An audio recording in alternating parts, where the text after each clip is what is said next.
Saudara Sharvin, moderator kita untuk program malam ni.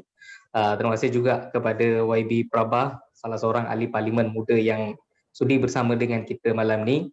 Bagi rakan-rakan yang sedang menonton bersama dengan kita, Assalamualaikum warahmatullahi wabarakatuh, Tancahau, Wanakam dan salam reformasi.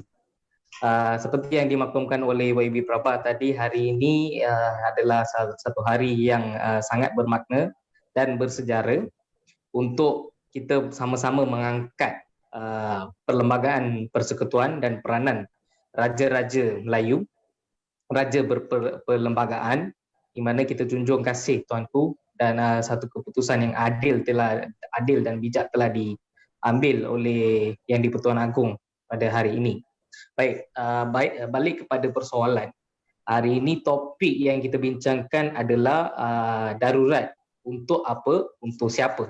Dan saya melihat soalan daripada saudara moderator tadi, mengapa Tan Sri Muhyiddin perlu buat darurat secara tergesa-gesa, mengisytiharkan darurat tanpa sebarang maklumat awal.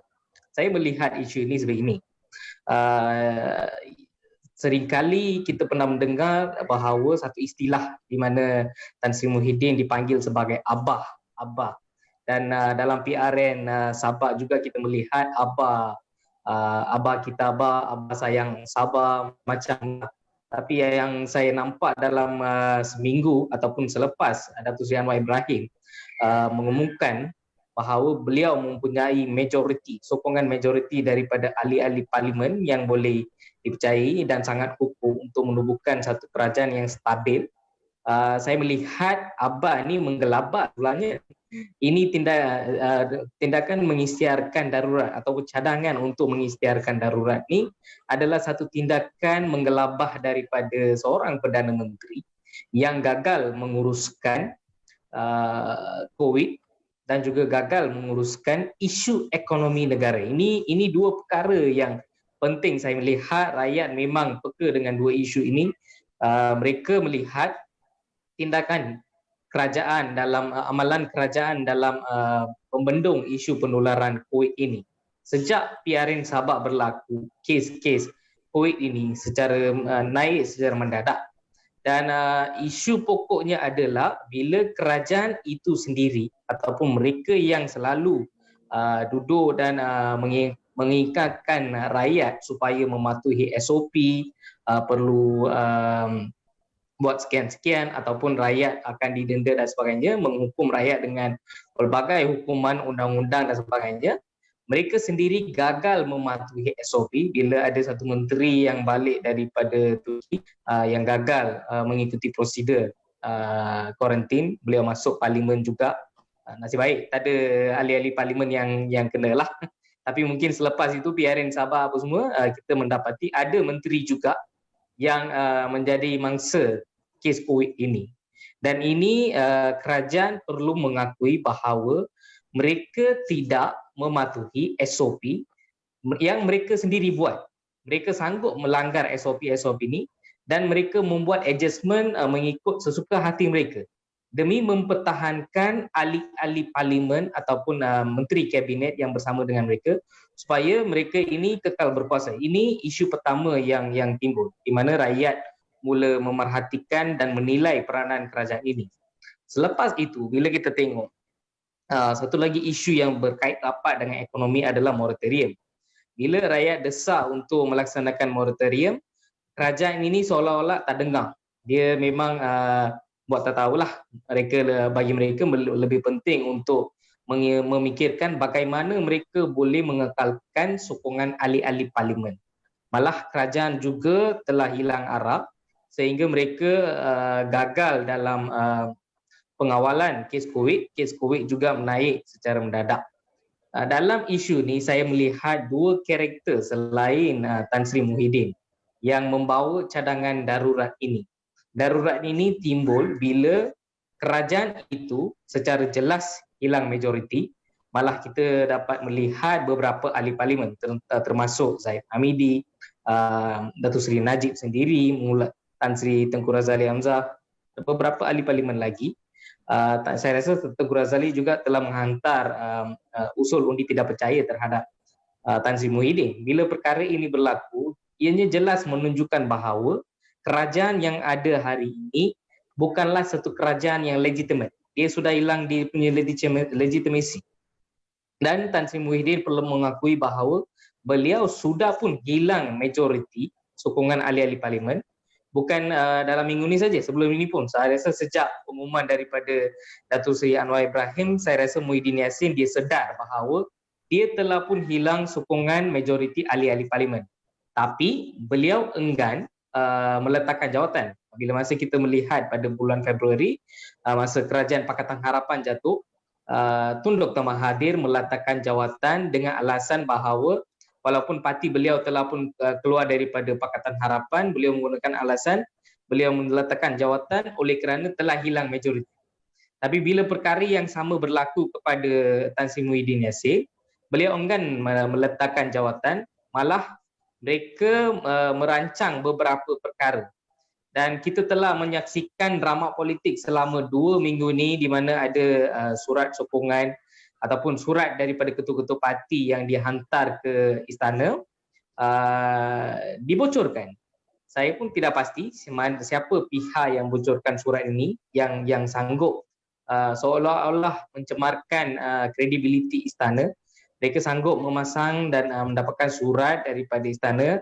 Tak tahulah macam mana dia dapat. Ada satu media, saya rasa itu media pertama yang keluarkan surat itu, dan media itu sangat berkait rapat dengan seorang pemimpin politik ataupun Menteri Kanan yang kita kenal, Datuk Seri Azmin Ali.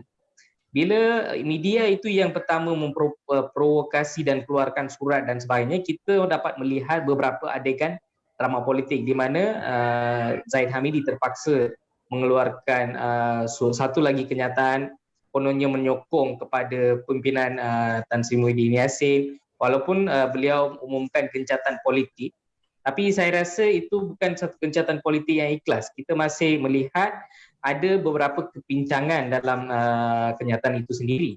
Dan kita dapat melihat ramai ahli-ahli parlimen maupun daripada kabinet Tan Sri Muhyiddin sendiri mula menyatakan ketidakpuashatian mereka.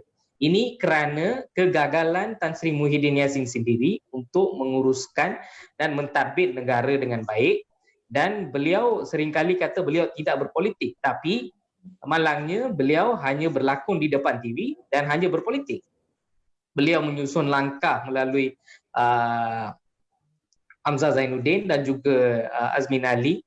Mereka menjadi pencatur politik untuk gagalkan kerajaan di beberapa negeri. Kita pun telah melihat jatuhnya kerajaan negeri Perak, Kedah, Johor dan sebagainya. Akhirnya pergi sampai ke Sabah.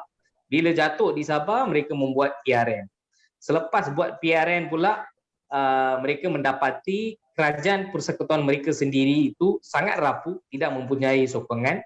Mereka tidak ingin mengalah, tapi mereka membuat keputusan untuk mengheret rakyat sekali dalam pertembungan politik ini.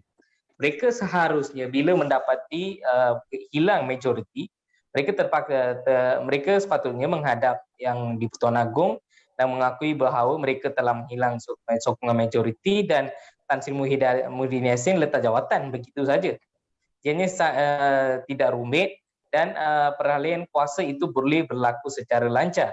Tapi malangnya mereka sanggup mengheret rakyat dan membuat apa jua untuk perwatakan politik mereka itu kekal ataupun mereka kekal berkuasa. Itu yang saya nampak. Ada satu persoalan yang timbul sebelum ini. Semasa Datuk Seri Anwar Ibrahim menghadap Tuanku, dan beliau hanya menyerahkan dokumen-dokumen dan surat-surat daripada ketua-ketua parti. Tiada senarai nama yang diberikan. Ini mungkin kerana, pada pendapat saya, ini mungkin kerana mungkin boleh tahu bahawa individu-individu yang saya maksudkan tadi, mereka mempunyai saluran untuk mendapatkan surat-surat daripada istana, bukan kepada surat-surat yang dihantar kepada yang di-Pertuan Agong, tapi mungkin ada pihak-pihak lain lah yang tertentu. Itu yang membuatkan Datuk Seri Anwar Ibrahim mungkin tidak senaraikan nama-nama yang menyokong beliau supaya tidak berlaku pembelian ahli-ahli parlimen di mana sebelum ini kita telah pun menyaksikan kerajaan pengkhianat yang ada hari ini, mereka melantik sebanyak 70 menteri kabinet dan timbalan menteri dalam kabinet, malah masih tidak boleh bertahan juga. Rakyat pun tertanya juga apa sebenarnya fungsi dan peranan menteri dan timbalan menteri kabinet ini, sebab setiap hari kita lihat frontliner ataupun KKM, DG Syam dan sebagainya, mereka ini yang bertungkus lumus menguruskan COVID, dan kita tidak pernah melihat penglibatan dari mana-mana kementerian ataupun bantuan dari mana-mana kementerian. Bukan saja bantuan, tapi mereka ini lebih menyusahkan rakyat. Bila timbul isu pelajar, mahasiswa yang balik ke kampus, mereka pun tidak tentu arah nak buat pendaftaran ke tidak, buka ke tidak, pelbagai isu timbul. Ini menunjukkan bahawa kerajaan Perikatan Nasional ini sudah lama hilang arah dan mereka ini tidak mempunyai kepakaran. Pada awal 2 ataupun 3 bulan, bila mereka mengambil alih pentadbiran, ramai yang argue kononnya bahawa kerajaan Perikatan Nasional ini sangat bagus daripada Pakatan Harapan, mereka membawa harapan yang baru dan sebagainya. Bila keluarkan bajet, mereka kata mereka akan tanggung segala kos, bagi moratorium dan sebagainya. Tapi kalau kita melihat kembali, sebelum tumbangnya kerajaan Pakatan Harapan, Menteri Kewangan pada masa itu, Lim Guan Eng telah pun bersama dengan kerajaan, mereka telah mengatur satu langkah-langkah ataupun percaturan untuk mengawal COVID ini. Dari segi bajet dan juga langkah-langkah yang perlu diambil itu secara teratur telah dibuat. Tapi bila melepasi 2 ataupun 3 bulan, kerajaan yang ada ini, mereka seolah-olah tiada idea langsung bagaimana mereka nak menguruskan COVID ini. So ini yang berlaku sebagai satu perbincangan, dan ahli-ahli parlimen yang ada dalam kerajaan itu sendiri merasakan bahawa Tan Sri Muhyiddin Yassin ini tidak mempunyai satu kualiti kepimpinan ataupun kepakaran, dan mereka ini inefisien dalam menguruskan COVID dan juga ekonomi. Bila kita melihat Menteri Ekonomi ataupun Menteri MITI, Azmin Ali, tidak pernah berbincang tentang isu ekonomi. Yang mereka berbincang adalah isu-isu politik. Menteri Dalam Negeri, KDN, Amzal, dia pun saya rasa penularan COVID dalam penjara ini agak tinggi. Tapi kita tak pernah melihat apa-apa tindakan daripada Menteri KDN. So ini menunjukkan bahawa ini ketidakbolehan mereka untuk menjalankan kerajaan ini, ataupun Muhyiddin Yassin telah pun hilang legitimasi. Beliau tidak mampu lagi menjadi seorang Perdana Menteri. So bila dead end tu sampai, end game tu sampai, mereka mendapati bahawa mereka tidak mempunyai jalan lain, jalan mati saja ada, lalu mereka berfikir untuk membuat darurat. Darurat ini akan memberikan kelebihan kepada Tan Sri Muhyiddin untuk menjadi seorang ultimate. Kuasa di tangan itu akan lebih fundamental tu, dia akan lebih berkuasa selepas dia dapat melaksanakan darurat itu. Dan masa dia mengumumkan ataupun bila kita dengar ura-ura darurat ini, kita melihat beberapa naratif yang dipersembahkan supaya mereka dapat convince rakyat. Kononnya kerajaan membuat darurat kesihatan. Kita dapati beberapa poll yang letakkan mula-mula letak darurat kesihatan, lepas tu buat darurat politik, lepas tu letak darurat pentadbiran. Tapi malangnya dalam kenyataan yang disiarkan daripada istana tadi, ianya amat jelas seperti yang dimaklumkan oleh YB Prabha tadi, darurat itu adalah darurat. Dia bukan sebarang darurat politik ke, darurat pentadbiran ke, darurat kesihatan ke, seperti yang mereka klaim sebelum ini. Cyber trooper, mujahid cyber dan sebagainya yang ada dengan kerajaan Perikatan Nasional ini, mereka cuba menipu rakyat. Kononnya mereka hanya menguatkuasakan, mereka ingin menguatkuasakan satu darurat politik ataupun darurat pentadbiran. Tapi bila kenyataan yang disayangkan daripada istana itu secara jelas menyebut mereka ini sebenarnya berhasrat untuk melaksanakan darurat secara total, ianya satu tindakan dictatorship yang kita boleh katakan mereka ingin kekal berkuasa tanpa mengira nasib rakyat ataupun apa yang akan berlaku kepada rakyat. Baik, itu yang saya nampak apa tujuan Tan Sri Muhyiddin untuk membawa cadangan darurat ini, walaupun saya dengar cadangan ini datang daripada Azmin Ali dan juga Menteri KDN itu sendiri. Mereka ni di belakang idea membawa darurat ini. Ialah dua individu ini adalah dua individu yang boleh kata individu kerakusan kuasa, gila kuasa. Mereka ni gila-gila nak kuasa, mereka sanggup buat apa sahaja demi kekalkan mereka ini berkuasa. Itu yang membuatkan supaya mereka mencadang dan menasihatkan Tan Sri Muhyiddin Yassin untuk mengambil jalan terakhir dengan membawa darurat ini. Nasib baik kita ada Majlis Raja-Raja Malaysia, kita ada yang di-Pertuan Agong tidak perkenankan cadangan ini, dan sekaligus mereka telah menolak secara jelasnya kenyataan daripada yang di-Pertuan Agong sebut bahawa tiada keperluan untuk mengisytiharkan darurat ini. Itu bermaksud Tan Sri Muhyiddin Yassin dan rombongan menteri-menteri kabinet beliau cuba mempengaruhi ataupun menipu yang di-Pertuan Agong dengan sengaja membawa cadangan untuk isytiharkan darurat. Tapi bila yang di-Pertuan Agong semak balik dengan semua pihak, beliau mendapati tiada keperluan langsung untuk mengisytiharkan darurat.